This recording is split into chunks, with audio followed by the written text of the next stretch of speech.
I am Natalie Mims Frick, and we are recording this webinar. I'm with Berkeley Lab. I'm going to be moderating our webinar today.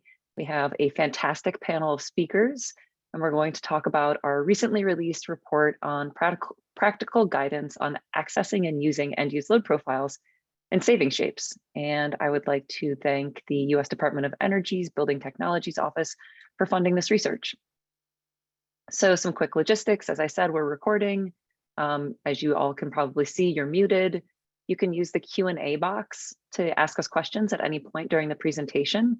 And I will put a link to the slides in the Q&A box or the chat box.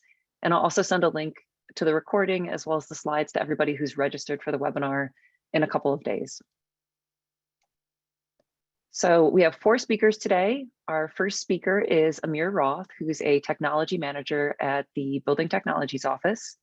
His core program areas are building energy modeling and analysis, and include projects like Energy Plus, Comstock, and Scout. He is not now and has never been an energy modeler. And his fun fact is that he can't tell the difference between vans or KEDs, and he questions if anyone can. After Amir goes, I'm going to give an overview of our recently released report. I'm Natalie Frick. I'm a researcher and program manager at Berkeley Lab in the Electricity Markets and Policy Department. I do a lot of different research. I do technical assistance to public utility commissions, state energy offices, and my research portfolio includes topics like looking at efficiency and DERs and long-term forecasting, long-term electricity planning, time and locational value of efficiency and other DERs, and of course, end-use load profiles. Next up is Margaret Pigman, who is a senior scientific engineering associate, also in the Electricity Markets and Policy Department. She conducts energy efficiency research and technical assistance projects in the areas of policy, program design, implementation, and evaluation. Today, she's going to talk about how to access the end-use load profiles and saving shapes, and then she's going to walk through an example of a few different ways to understand the bill impacts of switching from gas heating to an electric heat pump. After Margaret talks, we'll have Kenji Takahashi, a senior associate at Synapse Energy Economics, speak, and he's going to discuss a scenario analysis that he did that includes use of the end-use load profiles to understand the impact of aggressive building efficiency and electrification on achieving Oregon's greenhouse gas emissions reduction goals. Kenji has many years of experience working on decarbonization planning, programs, and technologies across the energy sector. For the past decade, his work is focused on conducting economic and policy assessments of building decarbonization potential for various jurisdictions, including Massachusetts, Vermont, New York, Oregon, and California, and other regions in the United States. Our final speaker is Arthur I just totally slaughtered that. Maniaci, maybe I got it right. He's going to correct me, hopefully. I apologize. Who's the principal forecaster at New York ISO.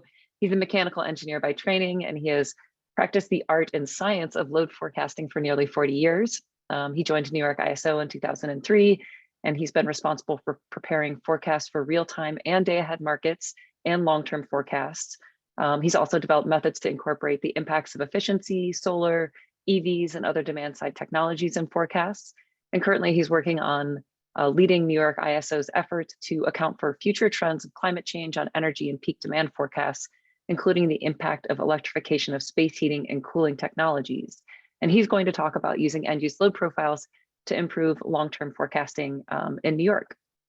And after Arthur concludes his presentation, we'll have a Q&A session that we hope you all will participate in by putting questions in our Q&A box. During this time, Elena Present, who is listed as one of our speakers, is going to join us as for the Q&A panel. She is a researcher in the Residential Buildings Research Group at the National Renewable Energy Lab, or NREL, and she conducts building stock energy modeling, data analysis, and emissions analysis in pursuit of better understanding current household energy consumption patterns, how they may change in the future, and their relationship with the evolving electric grid. She was the data acquisition lead for the end-use load profile project and is the lead on the current follow-up project developing end-use saving shapes. So that is everyone that we have here. Now I'm going to hand it over to Amir. Thanks, Natalie. So I'm Amir Roth, as Natalie said, from U.S. Department of Energy. I am fortunate to have inherited stewardship of this project from Monica Newcomb, who started it. I'll be very honest, when Monica started this project about 4 years ago, this is end-use load profiles, I didn't really sort of see the big picture of how it can be used or why we are spending so many resources on it. But in the ensuing, I've really learned I've really come to appreciate what it is that NREL and the other labs have accomplished here. This has really been one of the more interesting and ambitious and hopefully impactful projects that I've had the opportunity to be associated here, to be associated with it at DOE, and seeing some of the slides of my the follow-on speakers, I can really already see that this work is having the kind of impact that we were hoping it would have. So what are we talking about here exactly? Please go to the next slide. We are really talking about trying to, get a national effort going to decarbonize the building stock. How are we going to do this? There's the sort of the traditional way of doing this is to kind of rely on the new construction and natural replacement stock and flow, but these timelines are way too slow. We don't have this type of time. We need to make a very concerted effort on the existing building stock, which is enormous. The stuff we are going to do is going to be impacted by and have a lot of impact on the grid and on the other demand sectors. It's going to have to be, as a result, it's not going to have to be, it can't be just kind of, market-based. It's going to have to be planned and coordinated and very intentional. And large entities like states, cities, and utilities, are going to have to be kind of really leading the planning, and execution of this. So how are they going to know what to do and when to do it? Well, one tool we have in our tool belt is physics-based energy modeling. This is something that has been around for a while, since the 1970s, in fact, since before DOE was DOE, and barely since computers have been what we think of today as computers. And this is something that essentially lets you do what if analysis of arbitrary range and precision. You can evaluate arbitrary technology upgrades in whatever combination we want. We can look at different assumptions, like how are these technologies going to perform under various future weather scenarios. And we can produce detailed results, and specifically results like these 8760 or 36K440 load shapes. That's 8760 times 4, 15 minutes, which are useful for grid planning and renewable integration. So not only what is the annual energy consumption of what we're going to look like, but how is that going to look every hour of the year, or and how does that relate to solar production or wind production or EV charging. So energy modeling has been around for a while, but energy modeling at the scale of the US and the entire country has not. And there are a couple of options for doing this. One possible option is to actually go and model every individual building specifically. And there are folks doing this and have done this already. However, this requires a very significant amount of data to create models and significant computations to evaluate scenarios. This has a few use cases, like customer acquisition, if you're actually running a program, which you're going to do kind of at a local level, not at the national level, typically. But we have a more efficient alternative, and that's really what this project is about. And that is, we can, instead of evaluating every building individually, if we just want to, have a high-level plan, do road mapping, decide what to do, really, kind of support decisions at a high level, for the entities mentioned, we can use prototypes and weighing and sampling. So this requires less data, although still a significant amount. We don't need detailed data about every building in the US. We just need data about enough of them. and it's more computationally efficient, and it, as you'll see, it fits the bill for a lot of the analysis that people are wanting to do these days. And so that leads us to, next slide, please. That leads us to how do we develop these prototypes? Well, we already have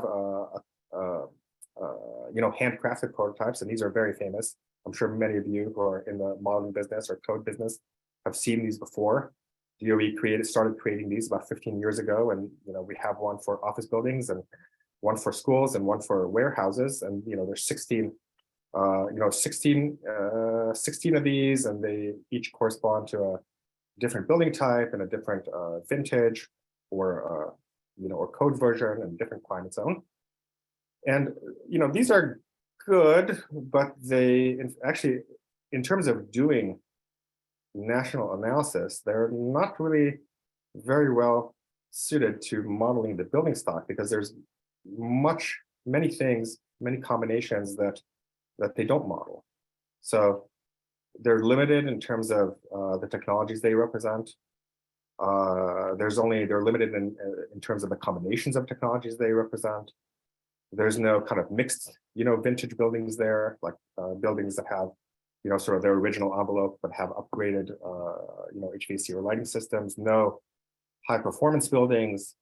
No real asset and operational diversity in general, which is a very big problem, because the grid really is as far as the grid is concerned, it's really kind of a law of large numbers type of situation. You don't want to kind of overemphasize the operation schedule of one specific building at the expense of others. And so using these really makes it kind of difficult to generate the aggregate sort of shapes and data that we need in a realistic way. And so this kind of gap is the genesis of what you're going to hear about for the rest of the day, which is Comstock, Restock, and their use cases. So still prototypes, but not 16 or not 16 commercial prototypes and 2 residential prototypes, hundreds of thousands of prototypes. And also, they're not handmade. Each one of them is not handcrafted. They are sampled from a large database of buildings and building characteristics, REX and CBEX, American Community Survey, CoStar, et cetera, And when I say sampled, I don't mean that we picked individual buildings from those. It's that we matched all of these things together into a giant sort of probability database, and then just sort of sampled different combinations from that. So the buildings in Restock and Comstock don't correspond to specific buildings, but they are representative of specific buildings.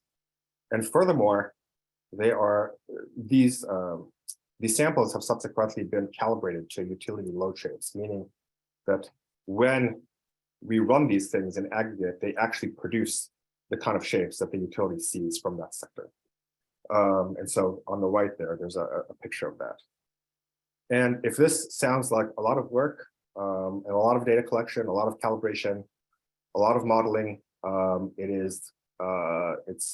that's correct. I mean, it was an enormous amount of work by many people over a good number of years. And finally, though we have these load profiles, we have these results, and very soon we're also going to have additional results which correspond not to the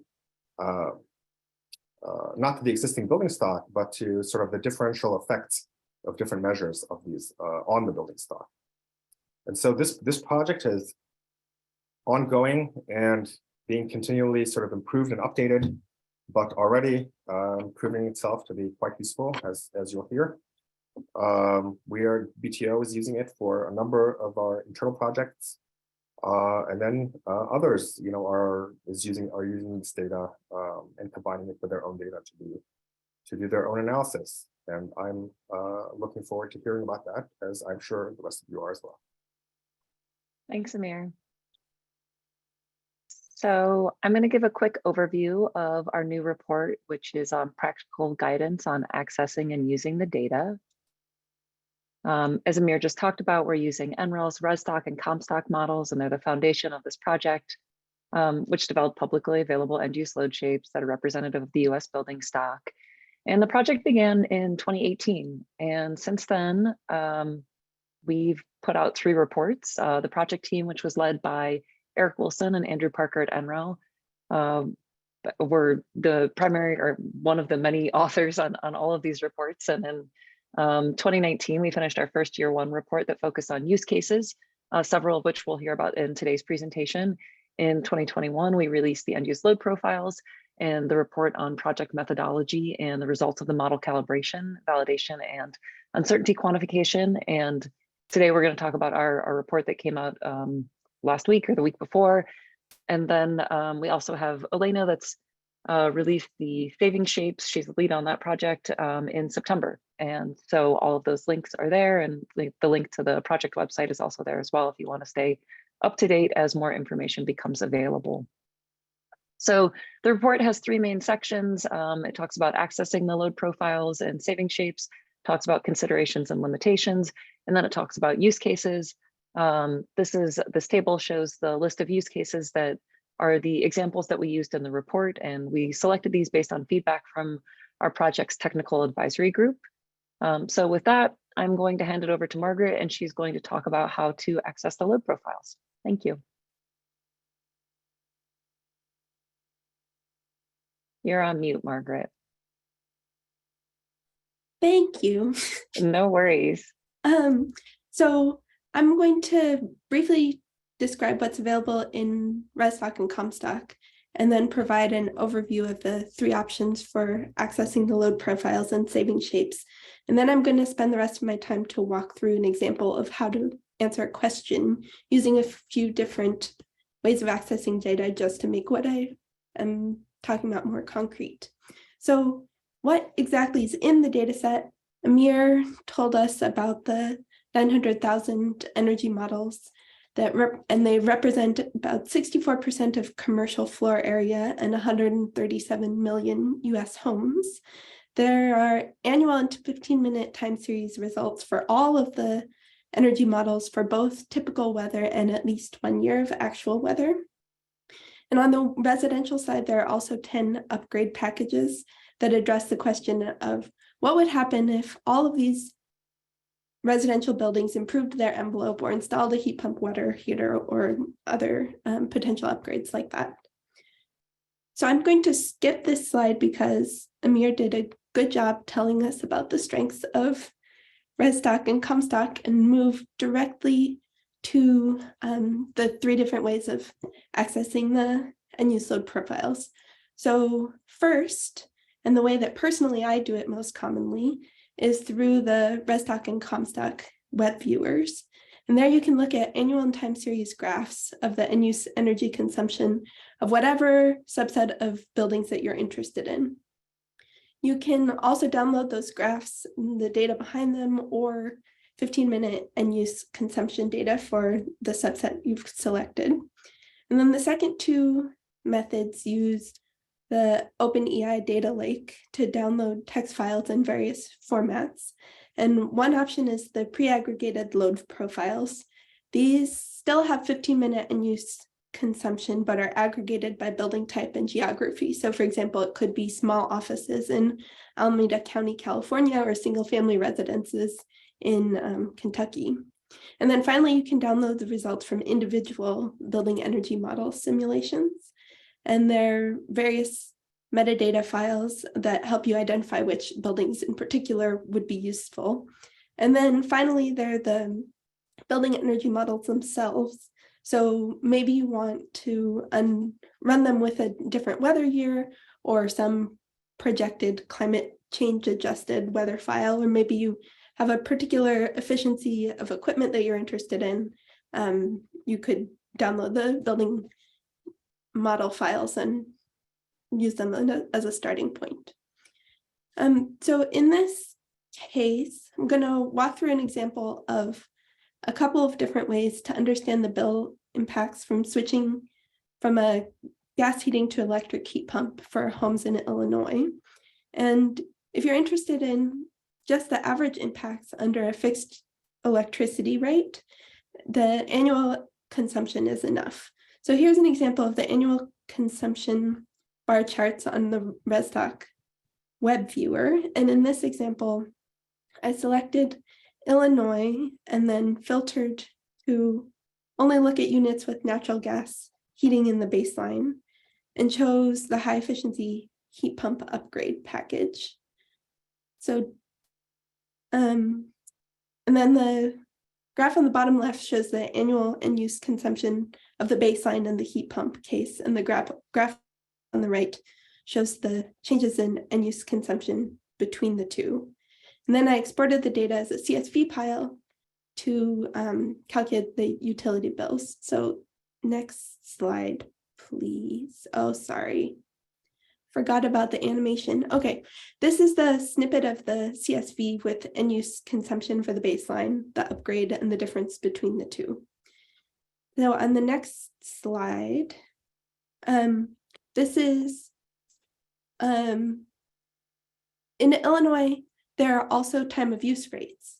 And so if you want to look at the bill impacts for households that are on time of use rates, you can use the time series view of the ResTalk web viewer instead. And so here I made the same selections of Illinois natural gas heating in the baseline, high efficiency heat pump upgrade. But this time, the graph shows how much energy was consumed for each end use on average in each 15-minute interval of the day. And the baseline is the baseline of the gas furnace is on the left, and the middle graph is the heat pump, and then the graph on the right is the difference between the two. And then from the export menu, you can download the CSV of the 15-minute data for the whole year. Next slide, please. This time the cost calculation involves a few more steps. And so here's an example of a small segment of the exported CSV file. It has time in Eastern Standard Time and consumption by end use for both the baseline and the upgrade. And so to get the cost, I first had to convert from local time or from Eastern Standard Time to local time in Illinois, which is Central Standard Time and Daylight Time, and then filled in the time-sensitive rate. So for example, the rate changes at 3 p.m. to go from the peak to the super peak pricing. And then the final two columns on the right are the electricity cost calculations for the baseline and the heat pump. So this is, it's just an example of how it works. And then finally, here are some results. The high-level takeaway is that on average, a household in Illinois switching from natural gas to heat pump heating, a high-efficiency heat pump, would save more than $250 on either the flat rate or the time of use rate, with the savings being about $20 higher on the time of use rate. But that's just the average. And so how do the savings vary between the households? And so to look at that, I had to look at the data from the individual building energy models. Next slide. So I started once again looking at the flat electricity rates. And so I only needed the annual consumption data. And so this is a small snippet of one of the metadata files that you can get from the data lake that has one row for each building energy model, and then various information about them, like the floor area, the heating fuel, where they're located, anything that you can filter by on the web viewers. And then it also has annual end use consumption for each model. So I filtered to dwelling units in Illinois with natural gas heating and calculated the electricity and gas bills for each one of those models for both the base case and the heat pump upgrade. Next slide, please. And so this is what I got. This is a histogram with the annual savings on the x-axis shown as a percentage, and then the number of dwelling units with that savings on the y-axis. And the vertical red line indicates the average, which is what I showed you before. And so on average, households would save 20% on their electricity or their utility bills from switching from natural gas heating to a heat pump. But there are a lot of households with higher savings. About a quarter of them would save more than 30%. And then there are a lot of households with lower savings. Another quarter would save less than 12%. and some would even see an increase in their cost. And so if you wanted to fine-tune some sort of heat pump program, you could look at the characteristics of the dwelling units with higher or lower savings to understand how the low savings households could become higher savings households. For this analysis, I just looked at the flat electricity rate, but I could also use the time series files for the individual building simulations to calculate the analogous distribution for time of use rates. The analysis that I'm showing here couldn't be done in Excel, but as soon as you start working on the time series results for individual buildings, you need to use a scripting language such as Python or R to access the files. Next slide, please. So what's next for the end-use load profile project? As Amir mentioned, there's currently work underway for additional savings shapes. The first round of commercial results is expected in March of next year. And on the residential side, they're currently gathering stakeholder feedback on what measures would be useful for future rounds. There's a link to the form where they're gathering information on these slides. And I think that Elena is posting the link in the chat. We're also working on some step-by-step examples of accessing the data, similar to what I just walked through, but in even more detail, and including some code snippets.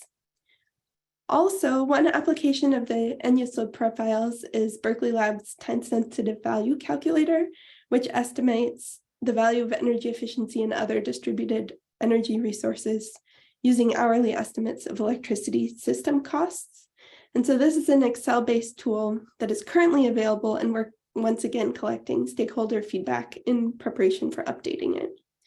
And then finally, as Natalie mentioned, you can keep up to date on the project website. And there's also a place to sign up for the mailing list to get updates occasionally. So now I'm going to pass it to Kenji, who will talk about an example of how he used the EULPs in a real project. Thanks, Margaret.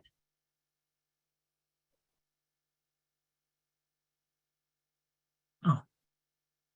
And we can Hi. see and hear you, Kenji. Yeah, thank you. Yeah, so thanks for inviting me to this webinar. So in my presentation, I'm going to talk about our recent study we did on building decarbonization for the state of Oregon, and the study on behalf of Sierra Club. And we use this end-use load profile database and to estimate peak load impacts. Next, please. Sorry. First about Synapse.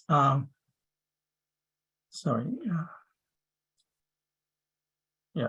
So we are an energy consulting company in Cambridge, Massachusetts, founded in 1996, and working for a variety of clients with a major focus on public interest groups, government clients, and have been doing various kinds of analysis for energy, electricity, natural gas, and transportation sectors. Next. Okay.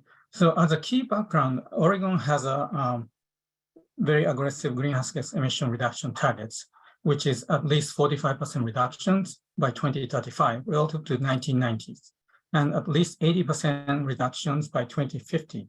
And on behalf of Sierra Club, we did a study looking at the potential impacts of two future scenarios in which Oregon meets and exceeds these targets by adopting aggressive, efficient building electrification initiatives. Next. Yeah. Okay. So two scenarios, right? The first scenario, we assume no fossil fuel equipment sales post 2030, which basically assumes that accelerates adoption of electrification measures toward 100% market share by 2030.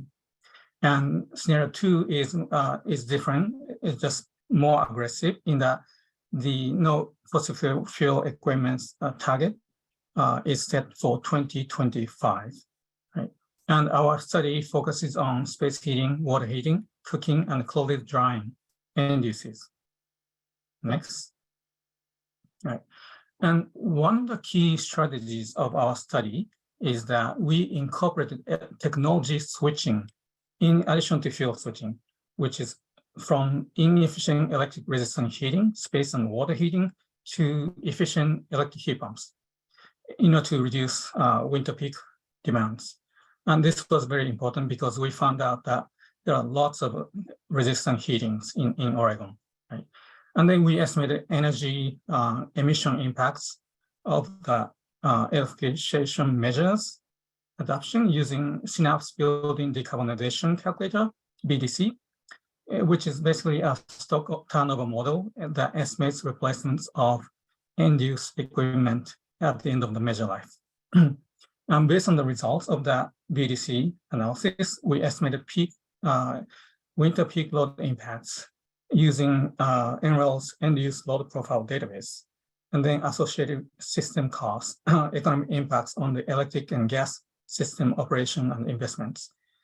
And finally, we estimated bill impacts of customer payback of residential electrification in 2 cities in Oregon.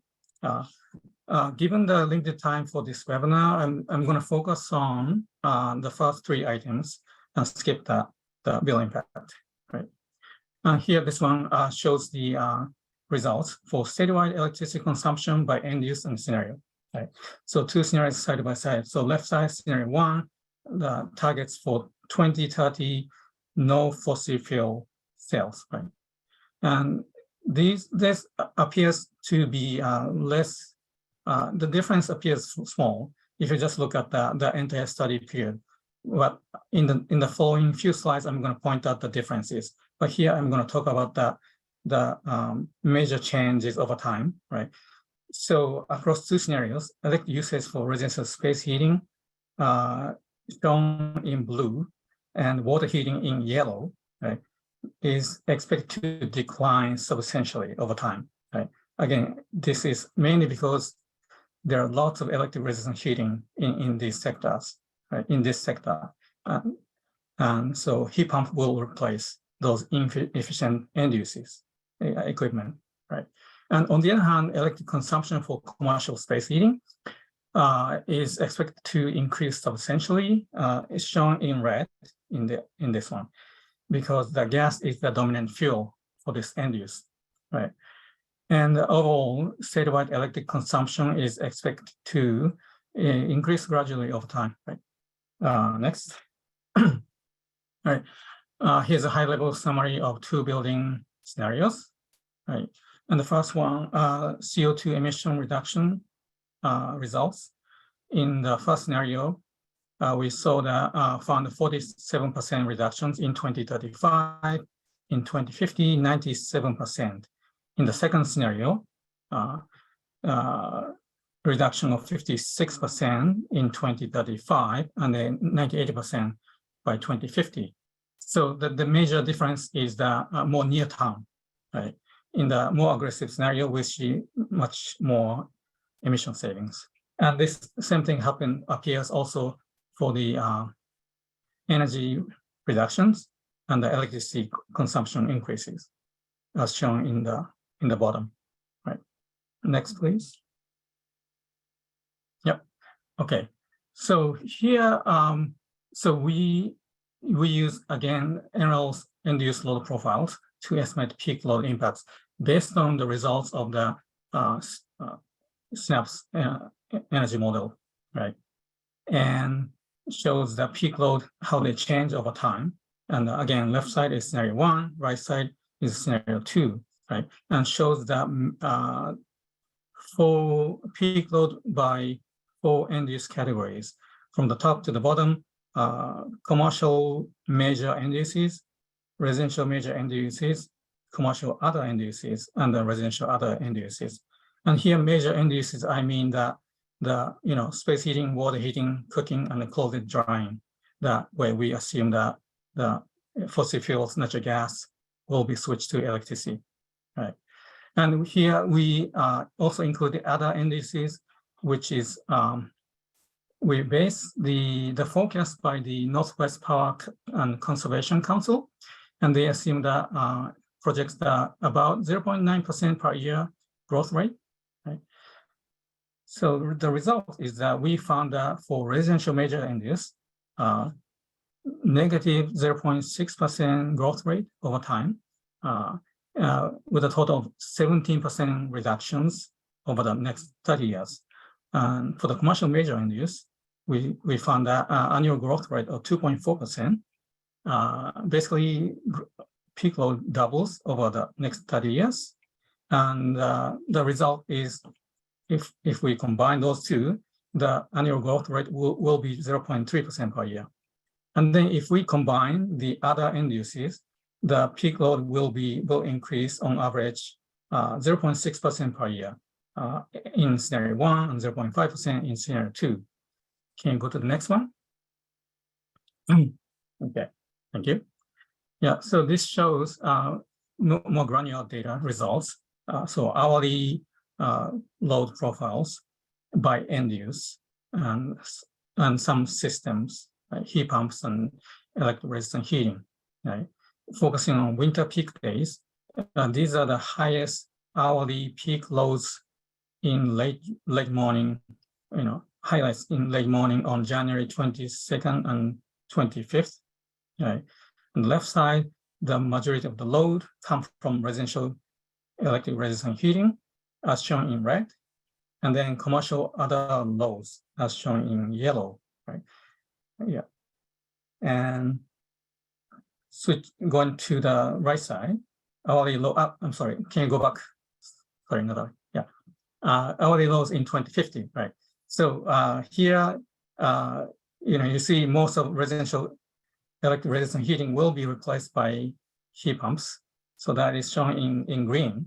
And then commercial heat pumps shown in light brown, right? That will become the third largest contributor to the winter peak, right, in 2050. Please go to the next. Okay, thank you. Right.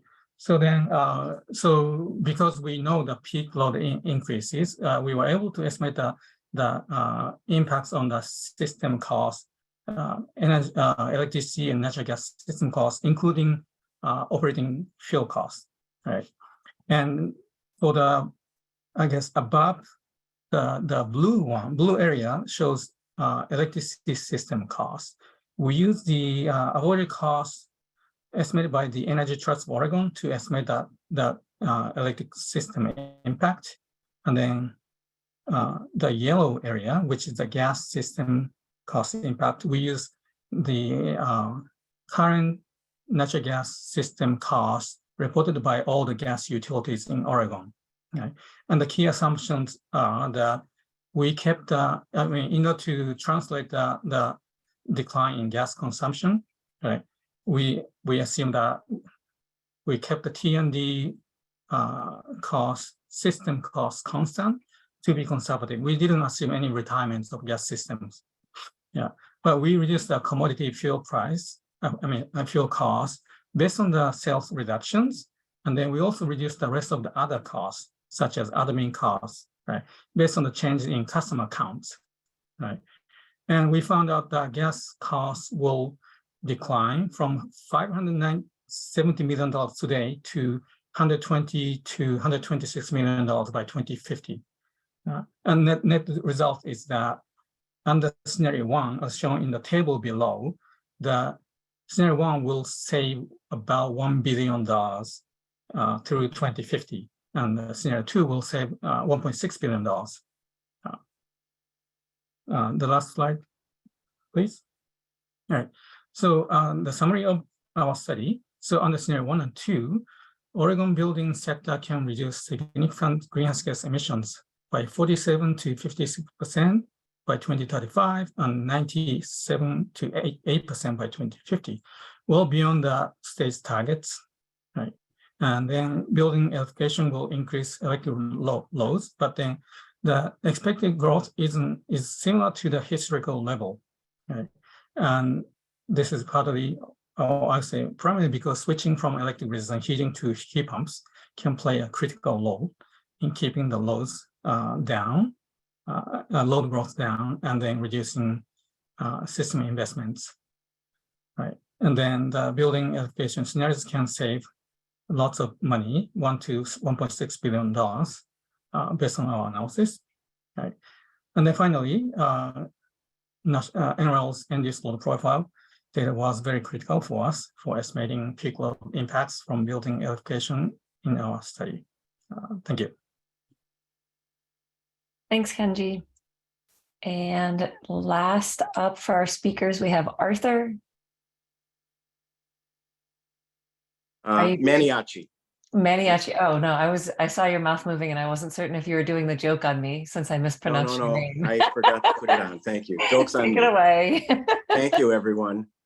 Hi, thanks. I'm going to talk about how we've benefited in our long-term forecasting activities from utilizing the end-use load profiles that are available in ResStock and Comstock. So next slide, please. The New York ISO is an organization that operates the bulk electric power system. It would be like the freeway system compared to the local roads, and the bulk power system transmits power across the country.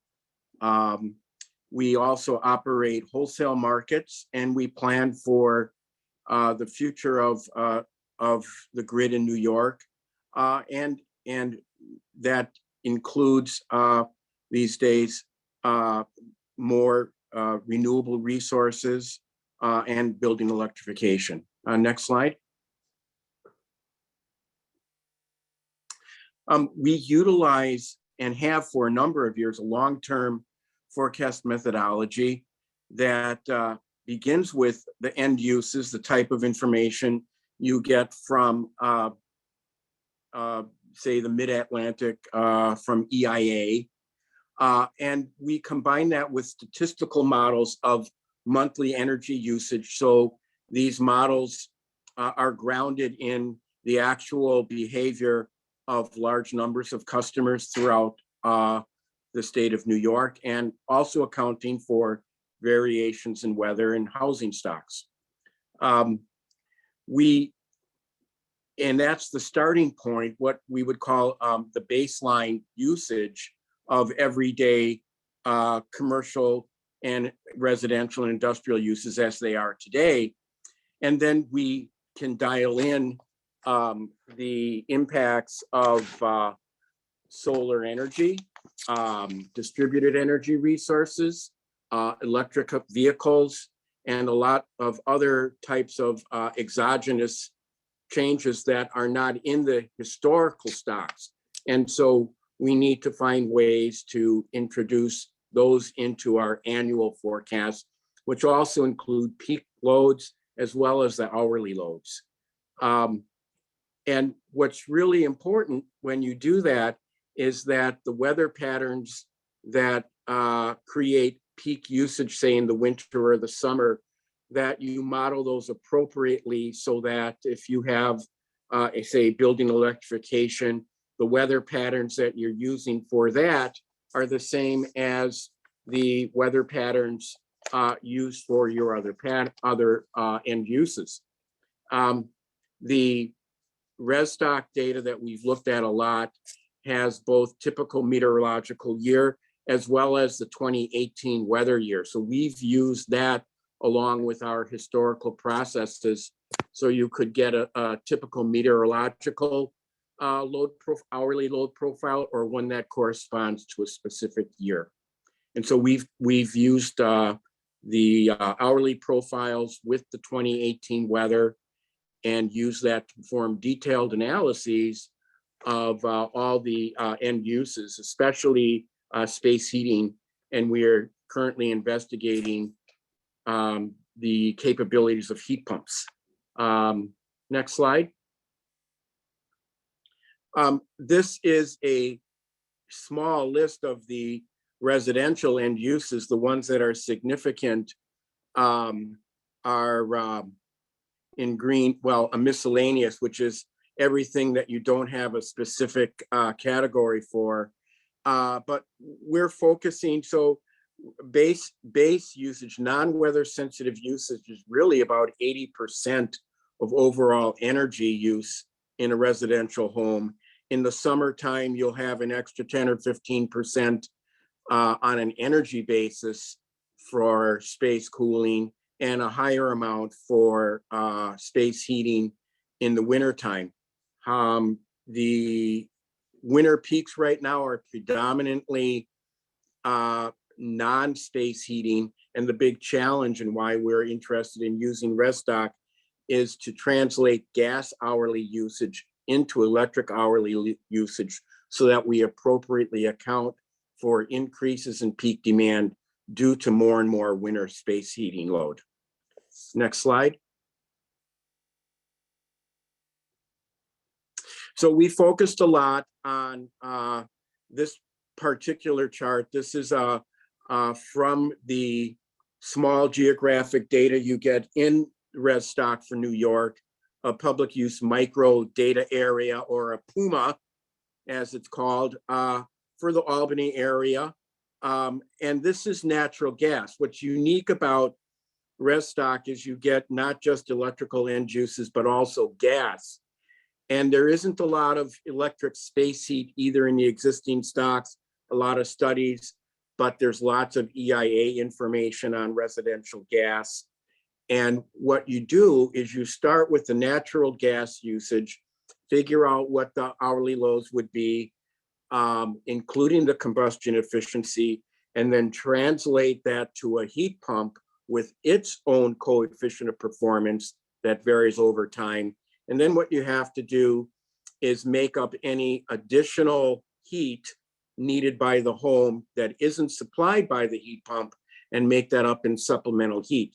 In this hourly profile, I'm showing BTUs per hour on the right axis and kilowatts on the left. And so you're constantly going back and forth when you talk with gas furnace uses. The gas capacity is in BTUs per hour. What's interesting and took a while to get used to is that the RESSDOC database, which I'm more familiar with, and it's both the gas and the oil and the electric, all the end uses are in kilowatt hours. So you have to get familiar with converting back and forth. We've made quite a bit of use of this type of analysis. And this allows us to make sure that when we convert to a heat pump, we're not going to under provide or under deliver heat. The heat pumps that we've studied typically can have a capacity of about 30,000 BTUs per hour at peak, about 6 kilowatts, and the additional 12 kilowatts on this particular chart, you would need to provide with supplemental heating.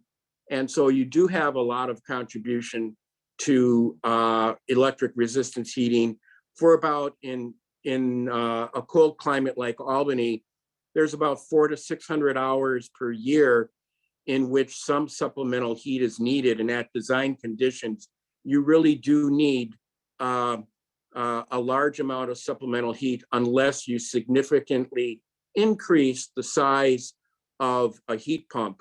A heat pump for this area might be 60,000 BTUs per hour for the summer load, and winter load, will quickly decline with outdoor temperature.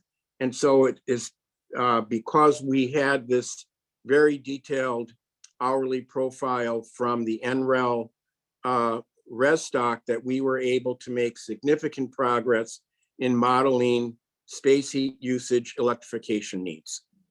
Next slide. So this is kind of a buildup of the analysis. And as I said before, we represent a whole portfolio of end uses. Solar is in here, anything that's below the zero line. Storage is in here. We also have electric vehicles. And this is a kind of an 8760 plot. And this is showing what the year 2052 would look like. The green line that you see is what our typical load profiles look like now. We are summer peaking in New York, about 30,000 megawatts in summer, about 20 to 25,000 in winter. When you dial in electric vehicles, which are in here, but also electric space heating, you actually become winter peaking, and we are showing that the grid is going to have to adapt to much higher peak loads in winter than in summer. And the bulk of this increase, the difference between the green line before electrification and the blue line after, is due to the impact of both electric vehicles and electrification of space heating, water heating, and so on. So we've validated this analysis in two different ways. We've used an ASHRAE temperature bin approach, and then we back that up by additional energy plus modeling using some of the building files from the specific building files that are available in ResStock, augmented with the most efficient heat pump curves, and then of course, whatever the efficiency units are for supplemental heating. So this is the type of analysis that's very critical when you are responsible for keeping the lights on in an area as broad as New York or PJM or ISO New England. So without the benefit of the ResStock data, I don't think we would have had it as rigorous an analysis of the impacts of electrification and the significant increase in winter peak loads without benefit of that data. Next slide. So yeah, we've been doing end use forecasting for a long time.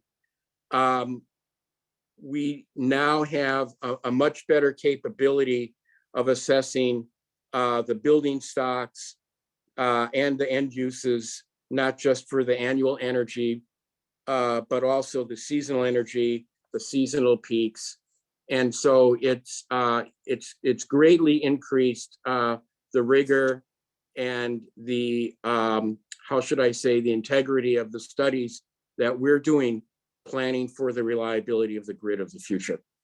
Thank you.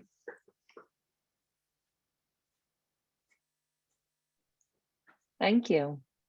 So we're going to move on to our questions. I'm going to quit sharing my screen. I can always pull the slides back up if anybody has questions that relate to any of the slides that we had or extra ones that we have. While I get questions ready, I'm going to pull up a poll that has questions for the audience. So you guys can fill this out whenever you'd like during the next 5 or 6 minutes.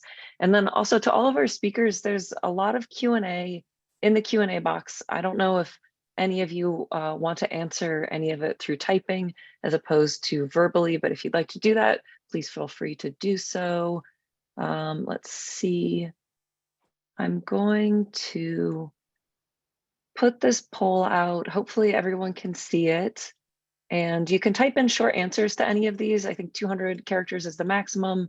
We're just curious about if people are planning to use the load profiles and a few other questions. So we'll see if anybody has time to put those answers in from the audience.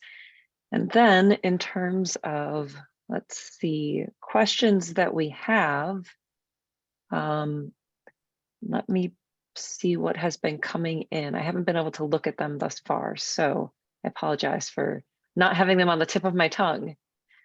Let's see. So we have several questions for Arthur, probably because they're at the bottom and he was the last speaker, but let's see. We'll start off with this question about does New York ISO plan to address winter electric peak? that is quite large in 2052 as compared to the 30 gigawatt summer peak today. And the question, and he also said that he was sorry he did not cross-check with the presented chart. So Arthur, I'll let you go first.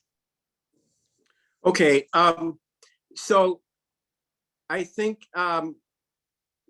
as the grid operator, we're not like a utility that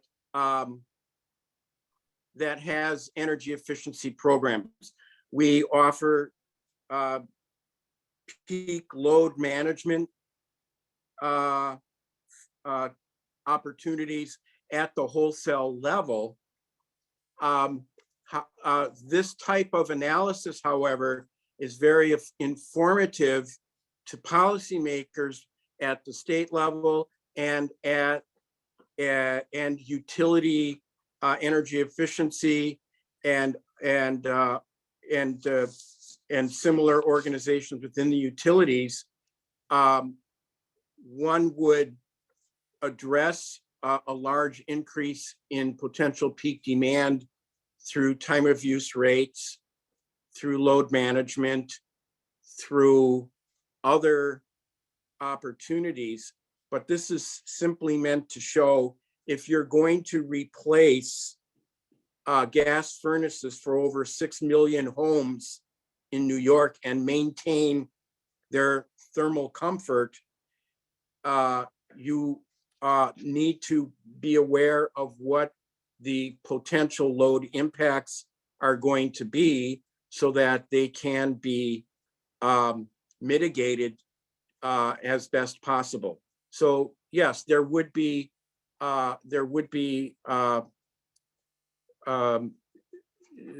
changes made in the infrastructure, and I think the same argument would be for electric vehicles. If you want to avoid creating a peak due to late evening charging on systems, then there will be ways to find out to move those loads around, but one has to be aware in the first place of what loads need to be addressed. That's how I would put it. Thank you. And I have another question coming in here that I see for Kenji. Can you talk more about the grid emissions rates that you used in your study? Oh yeah, yes.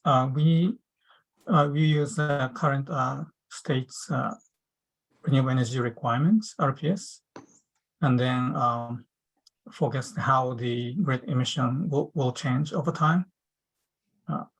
And also we added the impacts of methane leaks from the gas system, right? And different rates for the power plants and for the buildings.